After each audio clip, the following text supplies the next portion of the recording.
Selamat pagi, apa kabar temanku semua? Kembali lagi dengan aktivitasku kerja di Hong Kong. Aku awali dengan aktivitasku pagi-pagi. Ini kami sudah selesai sarapan, aku bersama bos lansia aku. Bos, pertama-tama aku mau kemas dulu nih piring-piring yang ada di luar, biar nanti lebih rapi lagi. Aku di sini kerjaku ya seperti ibu rumah tangga biasa, kemas-kemas rumah, masak, sama jaga lansia. Kalau dilihat sih memang kayak nggak ada kerjaan gitu, tapi sebenarnya hari-hariku itu kerjaannya itu muter saja. Hari ini aku nggak pergi ke pasar, jadi hari ini aku muter aja untuk bersih-bersih rumah. Karena sayuran yang kemarin aku beli masih ada. Kemarin aku belinya itu sama bos lansia aku ya, sekalian keluar untuk olahraga.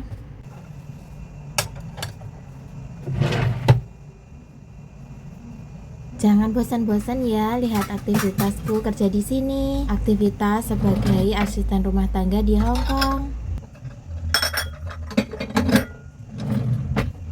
Di Hong Kong itu rumah kecil-kecil ya teman-teman. Ya ada sih yang tergolong besar. Banyak kan rumah di sini itu rumah apartemen. Rumahnya nggak ada terasnya. Kalau kita nggak pergi belanja sehari aja rasanya bunel banget. Karena apa? Lihat sana sini semuanya tembok. Kalau keluar sebentar lihat pohon-pohon yang hijau itu, di hati itu seperti plong banget. Tidak semua ya para asisten rumah tangga itu bisa keluar bebas belanja. Coba bayangin, rumah cuma sepetak doang. Kalau sudah dibersihkan, mau ngapain lagi? Kan serba bingung kalau kayak gitu. Kalau rumah besar sih menurut aku ya lebih mendingan daripada rumah kecil ya. Kalau jobnya itu bersih-bersih loh. Kalau jobnya jaga anak ataupun jaga orang tua, lebih baik di rumah apartemen. Rumahnya lebih kecil, kerjaan nggak terlalu banyak. Kalau jaga anak ya, kita itu di luar terus, antar sekolah, antar les. Pagi bangunnya pagi-pagi nyiapin bekal. Setelah itu antar les, kemudian langsung belanja. Pulang dari belanja, kemas-kemas rumah sebentar. Waktu udah tet sore hari, waktunya jemput anak sekolah.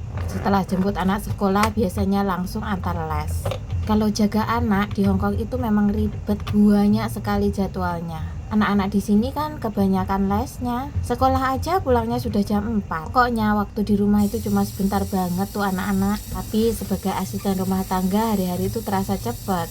Kalau job jaga orang tua seperti aku ini, ya alhamdulillah lah, menurut aku hari-hari itu cepat.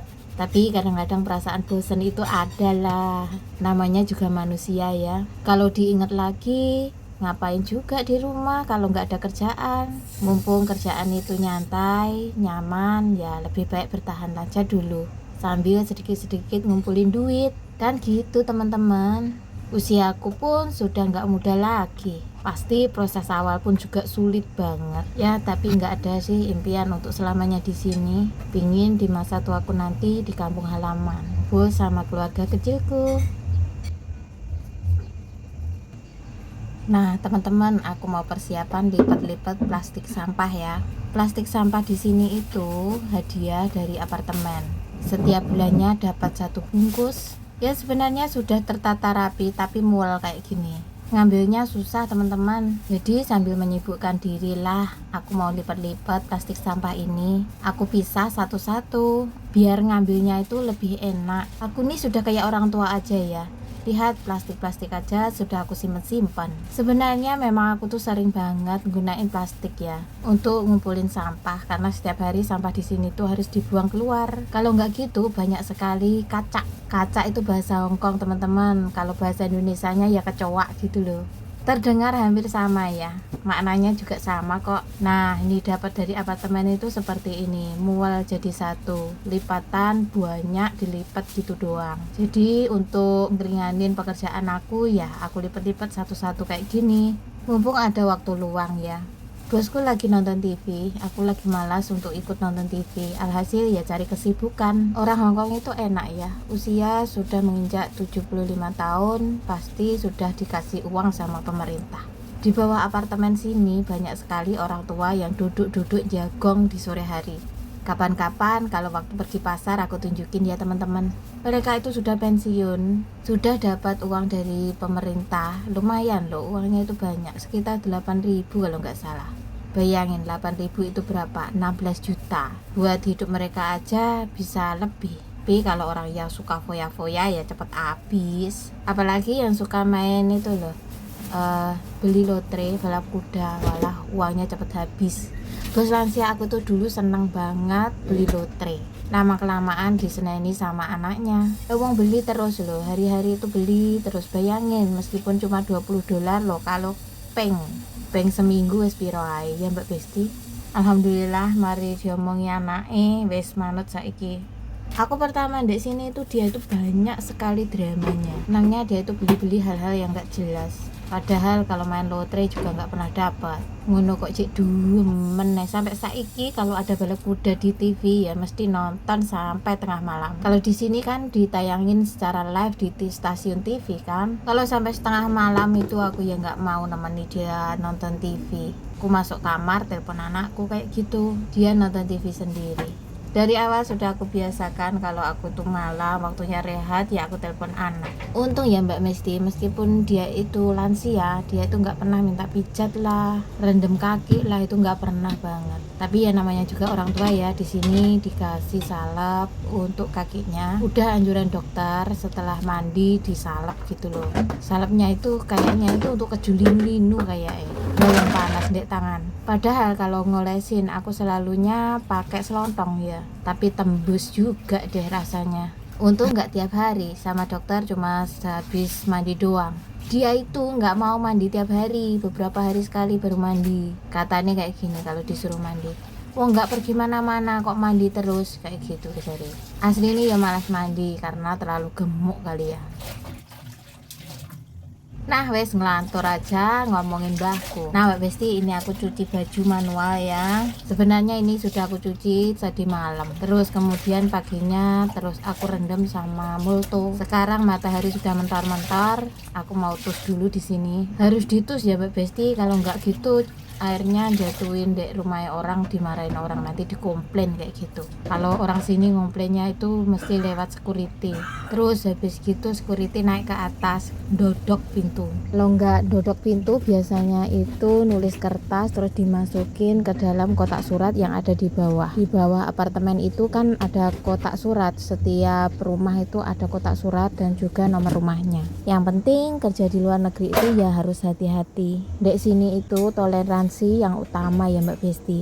Nah ini ada sedikit cerita dari temanku ya. Temanku itu rajin banget bikin ikan asin. Soalnya kalau di Hongkong itu ikan asin itu tergolong mahal ya. Beda lagi dengan harga ikan segar. Kalau ikan segar kan murah, satu besek gitu harganya cuma $15. Apalagi belinya sudah hampir sore ya, hampir tutup toko gitu, biasanya itu $10 wis satu piring. Dia rajin banget bikin ikan asin, biasanya kalau sudah jadi aku dikasih. Kata rumahnya dikomplain sama orang bawahnya ya. Perumahan apartemen itu tidak gampang untuk jemur-jemur baju, jemur-jemur ikan asin. Soalnya mereka semua itu pada jemur baju di jendela ya. Mungkin mereka takutlah air ikan asinnya netes ke baju, kan nggak enak baunya. Terus aku bilang lagi sama temanku ya, lain kali kalau kamu bikin ikan asin nggak usah kamu jemur di luar. Kan gitu, kalau kita kena komplainan pasti kena marah orang. Diasin aja terus masukin freezer. Goreng aja sampai kering, yes kayak ikan asin. Paling enggak kena tombol melek, kan gitu Mbak Besti. Terus katanya sampai sekarang dia sudah nggak berani lagi bikin ikan asin. Sekarang lebih mengandalkan paket dari Indonesia. Biasanya nyuruh adiknya untuk paketin ikan asin, terus kerupuk-kerupuk kayak gitu. Padahal ya di toko Indonesia sini sebenarnya banyak sekali sih yang jual ikan asin, kerupuk-kerupuk kayak gitu. Apalagi setiap daerah itu kan pasti ada toko Indonesianya kalau di sini. Tapi beda orang kan beda pemikiran. Kalau aku males sih untuk ambil-ambil paket kayak gitu, lebih baik lah beli di toko Indonesia. KCE harganya menurut aku juga nggak terlalu mahal tuh. Kadang-kadang aku malas masak aja beli nasi di toko Indonesia. Apalagi kalau masak ikan asin. Baunya kan menyengat. Ruangan di Hongkong itu beda loh dengan ruangan di Indonesia. Ruangan di Hongkong itu ruangannya tertutup, jadinya kalau masak ikan asin pasti bau lah satu rumah. Ya ujung-ujungnya ngomongin temen.